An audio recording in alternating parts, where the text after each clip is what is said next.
Welcome to the Social Lights podcast with Kate Vandervoort, where I interview changemakers and innovators on how they connect with their tribe on social media. Brought to you by Social Mediology. Welcome everyone to episode 48 of the Social Lights podcast. I am here with Edwina Sharrock, a passionate health advocate who's embraced technology and innovation to build an online birth education platform. She has over 14 years experience as a midwife, a neonatal intensive care nurse, and an emergency nurse. She's delivered hundreds of babies and helped thousands of parents prepare for their best birth. It's Edwina's passion for all expecting parents, regardless of their pathway to parenthood, to have access to quality, evidence-based childbirth education. Birthbeat is a digital health tech platform revolutionising the way we prepare for birth. So welcome, Edwina. It is wonderful to have you here today. Thank you so much for having me. It is quite a mouthful, that introduction, isn't it? It is. We had to record that more than once. Yeah. So Edwina, tell me, what is it that lights you up? What gets you out of bed in the morning? Well, I'm very fortunate that I work in a job that I absolutely love. I think the more time you spend working in a role like this, the more grateful you are for that fact. I have worked 20 years in public health, so being employed by New South Wales Health, which again has been a beautiful job, but to work for yourself and of course, and we can explore that, comes with its challenges. But what I love, and this is what it comes down to every day, is serving women and their families. And I'm able to do that in this role, and I can choose how and when to serve women. If something that I see in the course isn't good enough, or if I get some feedback that, oh, this was a little bit confusing, navigating somewhere in the program, I can change it. And that's what I really love, that we can do it in real time. We're still small enough to be nimble. I've got an incredible team around me, and every day I get sent letters and emails about beautiful babies arriving safely in the world. So it's a pretty easy job to love. I didn't read the part in your bio that says she's a proud mum of two and turns to mush in the presence of a baby. Oh, yeah, just and now have two little people that also, mum, look at that. Do you think that's a newborn? I think that is a newborn. How old do you think that baby is? And yes, I do adore babies, pregnant women. I'm in awe of the whole process, and I'm 15 years in being a registered midwife. So I feel very grateful to have, honestly, one of the best jobs in the world. We welcome, and we're there as new life comes into the world. I think you also have to acknowledge the good with the bad. We're there sometimes to support women in sometimes the hardest days of their lives as well, and that's the reality of our job. Thankfully, the majority of the time it's great news, but there are also the tough days, but that's also a gift and an honour to be there. Yeah. So tell us a little bit about your journey up to launching Birthbeat. I know most great businesses come from people's personal experience, where they experience a gap. I'm imagining for you that's part of your story. Very much. That is my lived experience. I was 38 weeks pregnant with my daughter Polly, and our local private maternity unit closed its doors. So there was very little community consultation. I think when you're pregnant, it feels like everyone else is pregnant as well. So, had a lot of friends that were pretty upset about that. What also happened is I live in Tamworth, so a regional town, and that hospital had lots of other smaller hospitals and smaller communities that would feed into that hospital for women to be able to birth their baby. So then they had to travel even further. So they had to be further away from their community, further away from their families, more cost, more family upheaval. And I birthed Polly, and I had a reasonably positive experience. But after it, I was like, this isn't good enough. We can't just have more and more maternity units closing their doors. And I got researching and, really started to get, I'd say, quite obsessed, and probably now 9 years in, still quite obsessed with this, but that a third of maternity units in Australia have closed in the last 15 years. The majority of those, with the exception of, I think, Mona Vale and one other, are all in rural, regional and remote Australia. So I'm a passionate rural woman. I was born in Mona Vale Hospital. There you go. Do you know what I mean? And when you think about a third, that's a huge number of maternity units.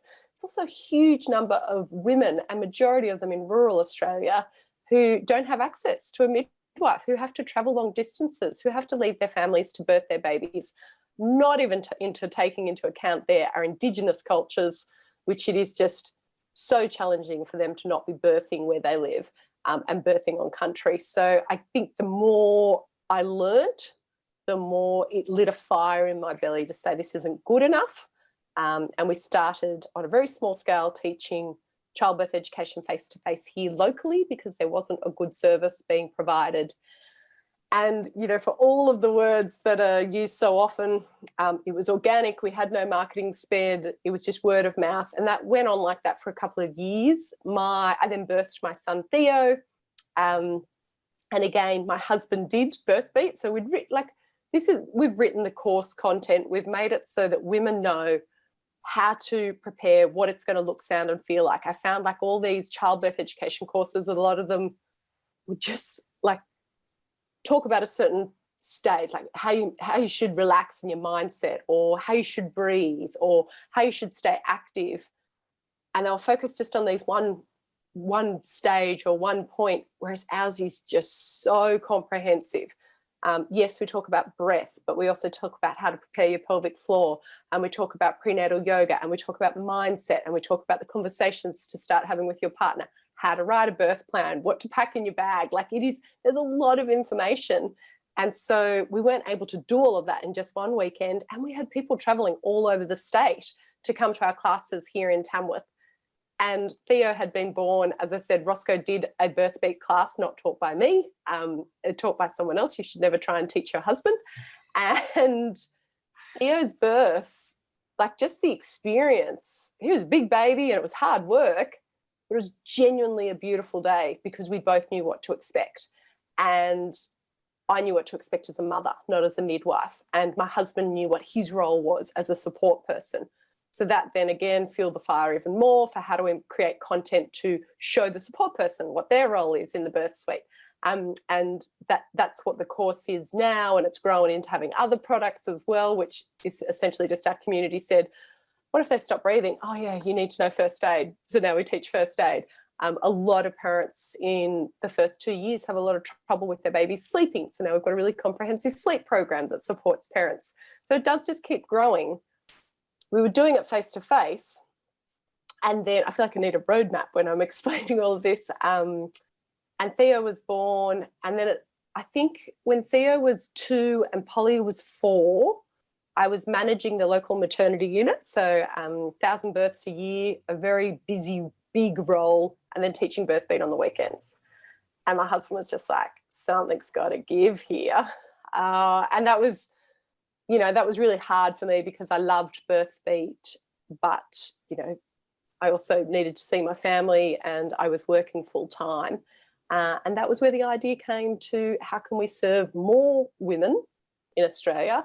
And that was how we created the online program so that we could reach more women. What an amazing journey. Yeah. And it's kind of, it all came together through your own experience and your professional experience, and then the need that you saw.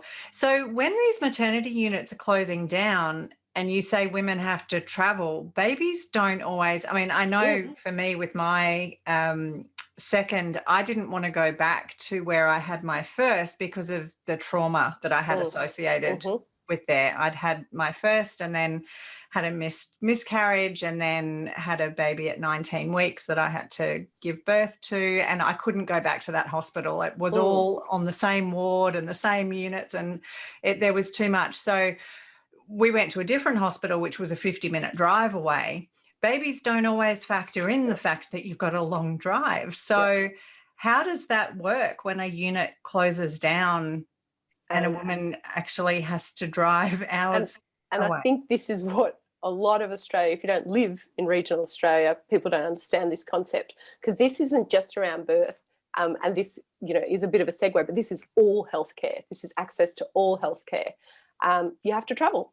And you don't know when you're going to go into labour, because a normal labour, a normal gestation is between 37 and 42 weeks. So we're talking about families who may have to travel 200 kilometres, have accommodation for 3 or 4 weeks, if they've got toddlers or other children, whether those children go with them or whether they have to organise for someone to care for those children, because labour and birth, as you say, like we don't know. And so huge upheaval, huge cost. And for those that can do that and, you know, can be supported, that's great. For those that can't, often they will elect not to travel to a larger sort of area. And it may be that they have what's called a home birth, a free birth, or they're flown out by Royal Flying Doctors in an emergency state. So it's so wrong. I had assumed so wrong on so many levels. I had assumed that a normal hospital, if a pregnant woman showed up, they would help them birth their baby. Is that not? A lot of them don't have the skills anymore. So that used to be the case with a lot of regional hospitals. They would still have a midwife, they would have someone. But if there's any sort of complication, they're flown out. Wow. Yeah, Pretty I think scary. we take so much of it for granted, don't we? And it's and that's basically all specialist services. So both my children have required operations as younger children, and we weren't able to have those done in Tamworth. We had to travel elsewhere. And I'm really grateful that we live in a country that we can do that, but I also know that we're not the norm to be able to. A lot of people can't get access to services in regional health. I wish I had have had your course, because if someone had have told me that 42 weeks was normal gestation, then the last 2 weeks of my second daughter. So to anyone who's listening, who's pregnant, exactly, or not yet pregnant, I always say, because your due date, you say your due date so many times, it mentally gets ingrained and all your family and friends know your due date. So anyone who's pregnant now, this is my gift to you. Add 10 days to 2 weeks to that due date, and that is your new due date. You don't share it with anyone, but you need to mentally know that, because otherwise what happens at 39 weeks, they start talking about an induction, or you start thinking, oh, it's going to be soon. It's still another fortnight away, and it makes it very long. Yes, well, I was 40, had just turned 40, and was a geriatric. Oh, yes. Isn't that an awful term? Because I had an emergency Caesar with my first, they told me you can't possibly, but no VBAC and no overdue, and I was determined, and she was determined to stay in, and so 14 days overdue. Two strong women in competition. My mother came up to stay for a couple of weeks, and the day they left, 2 weeks overdue, I went into labour. So. Do you know, and that's the funny thing, sometimes it's so complicated. Birth is so complicated, and our mind and our emotions and our hormones are all so, there might be a reason that your body was waiting or holding on. So I think I love exploring that. I think it's fascinating. Yeah, so with Birthbeat, I'm really fascinated in this intersection between technology and humanity. So providing an online resource for women, how do you keep it really personal? Because obviously childbirth is a really personal thing for the people who are involved. How do you keep it really personal and keep it human? And I think that's such a good question. I think it's something that we probably don't communicate as well as we should as well, that it is exactly that it is personalised, that they get to ask real-time questions with a registered midwife. We made it so that we built that into the program. This is not just a passive course. I'm not a good learner. I don't have a lot of drive to sit and complete. Like, I just did a mental health first aid course, and of course it was like the last day that I could possibly do the questionnaire part to it, and I was doing it at 9:30 that night. Like, that's the kind of person I need a bit of pressure. My language. Yes, and I feel like if you create an online course, it might be hard for people to ensure that they complete it. So my focus has always been about, how do I make it really engaging, really fun? How do I make it so that people want to sit down and watch it? And we have created that, which is amazing. We have our community say, Monday night's our Birthbeat night, or, like date night's been replaced with Birthbeat night. And I just think that's great, that couples are really enjoying sitting down and doing it.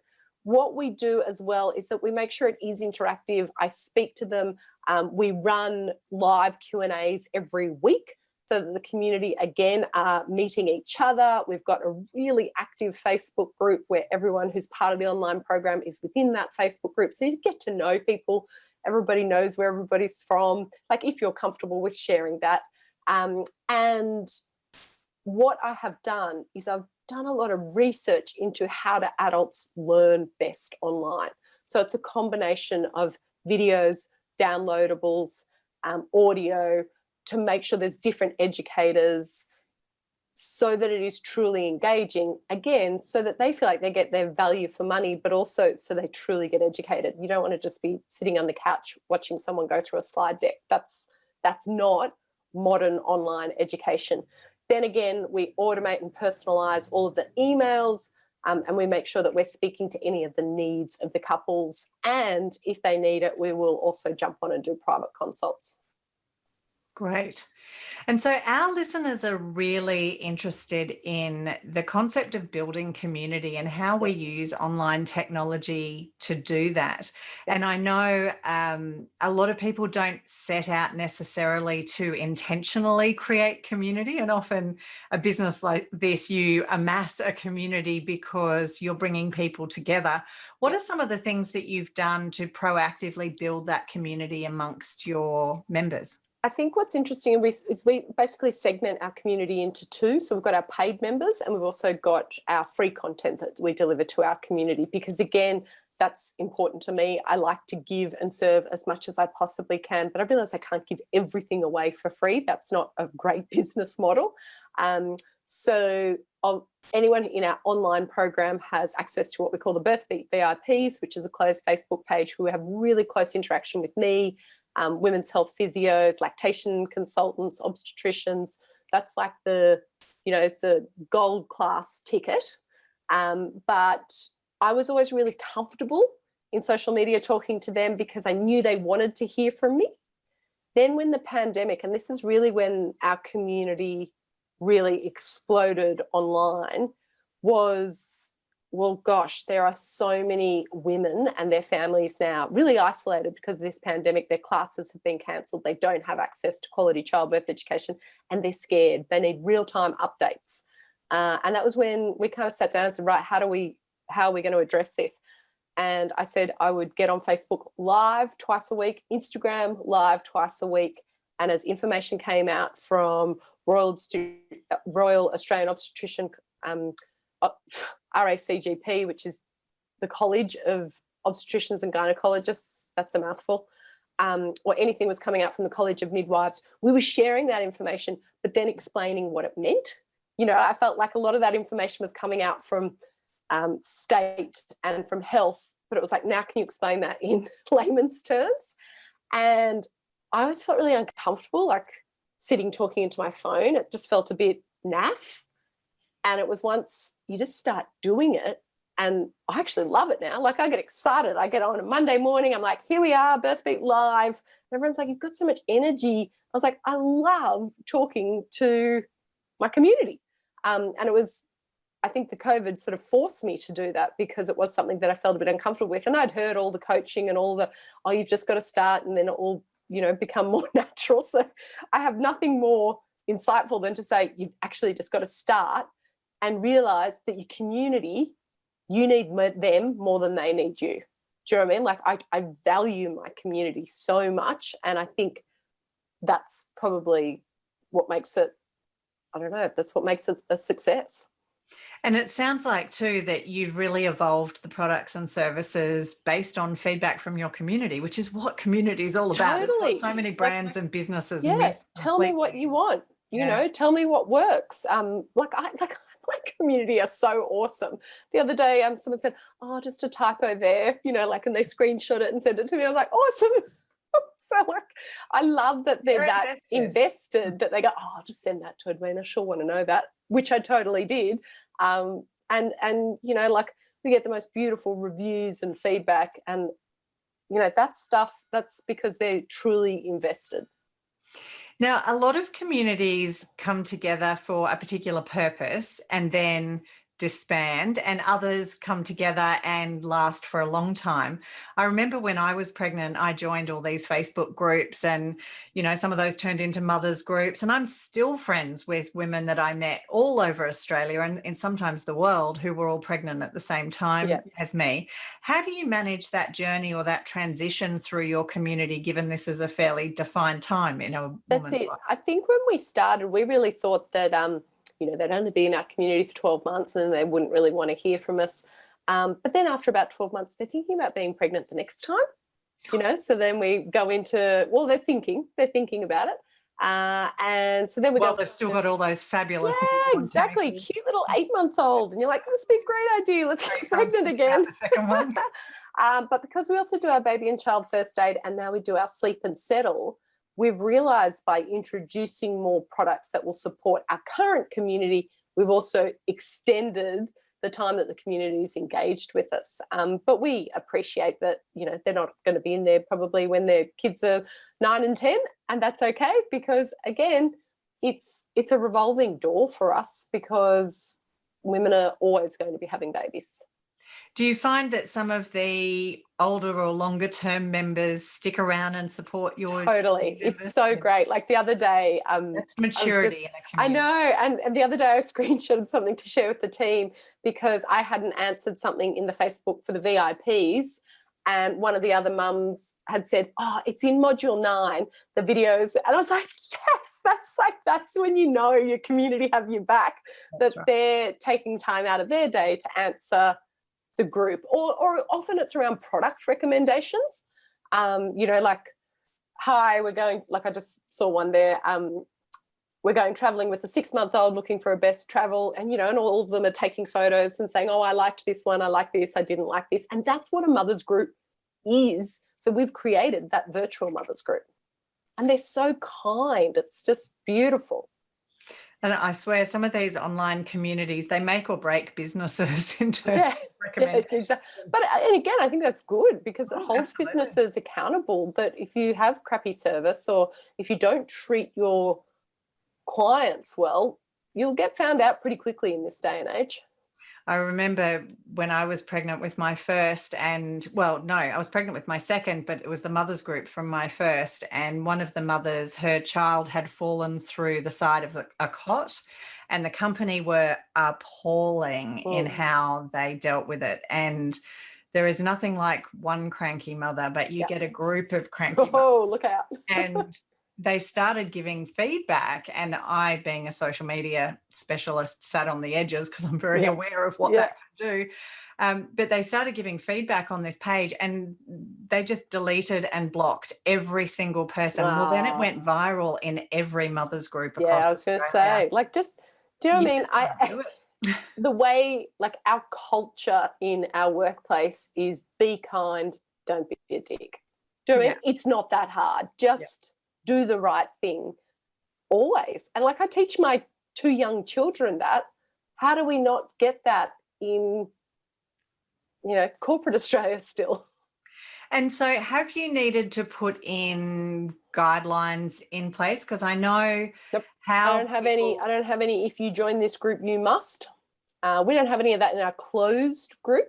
So how do you maintain the culture of the group? Because if there's one thing I learned through having children, it's the variety of opinions about how things should be done as a mother. Well, and I think that is part of the people that join our tribe know who they're like, and I am very conscious and very public in saying we don't judge any type of parenting. There is no right or wrong way to birth. You don't fail in childbirth.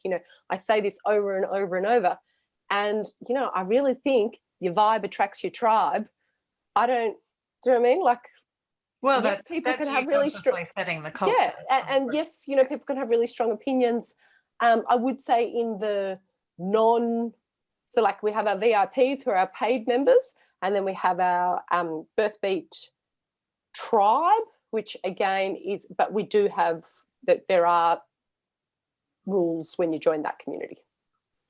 Yeah. And I imagine think that's actually about creating, like, it's not for me, it's actually just about creating a safe space for my tribe. Yeah, absolutely. And I'm not sure if you find that your members are still really quite active in your public tribe. Yeah, hugely. Yeah. And so they help to establish that culture. It cross-pollinates. Yeah, exactly. Wonderful. So have you had are there any other insights you'd like to share around growing and activating a community and how that's evolved with BirthBeat? I think it's good for me to share that when, like, I love childbirth education. And when it was like, get out of your own way, I had this assumption that people aren't going to want to see me and, like they're going to unfollow. And my view of Instagram was like, I don't want to see your smashed avocado toast. Like I had a pretty negative view around, and I was a bit judgy, to be honest. And then I listened to a podcast and I can't remember what it was. And it was like, they said it's social media. You need to be social. Social is interaction, give and take, not just here's some information or here's something I did today. I think speaking to your community and asking them questions, and that can be through like direct messenger or running polls or asking questions or what do you want to see more of, that actually makes it so much more fun because you're interacting. So treat social media like it is social, and it is so much more fun and it will work rather than just, I want to sell something, so I'm just putting it out there and expecting that people are going to buy. That's not, do you know what I mean? That's not, it doesn't work. No, it doesn't. And it's no fun. Like it's no fun for you as the business owner. You just feel like, that didn't get many likes, or, do you know what I mean? I'm like, I don't care about that now because I enjoy doing it genuinely.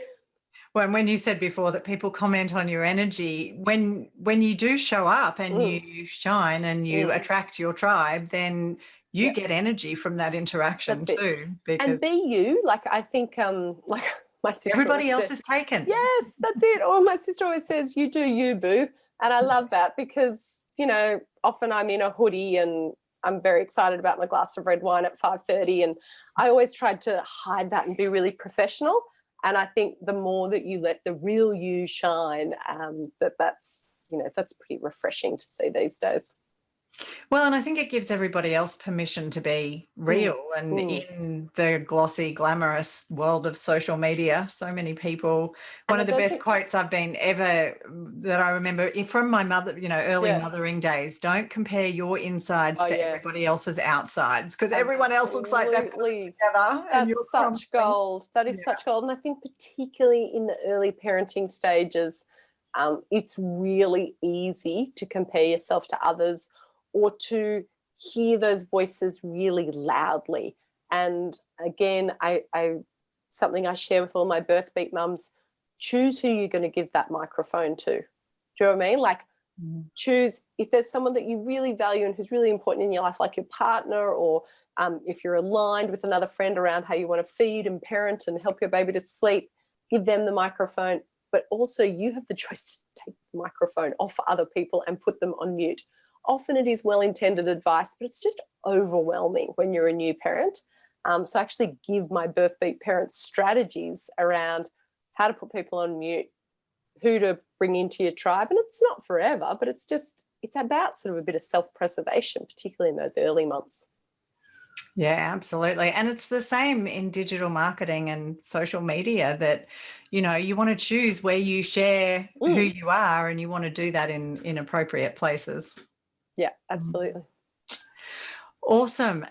Thank you so much for being with me today, Edwina, and sharing a bit about your journey and BirthBeat. Where can people find you if they want to? On the socials. That was very... we're birthbeat.com for our website, but Facebook, BirthBeat, Instagram, BirthBeat, LinkedIn, and we've just launched on YouTube.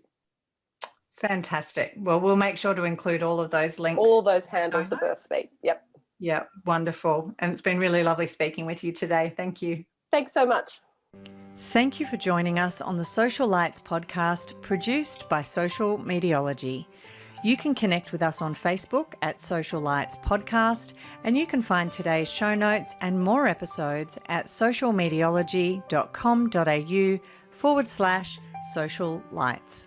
Please subscribe in your favourite podcast platform to receive future episodes and share with your tribe to inspire others to action.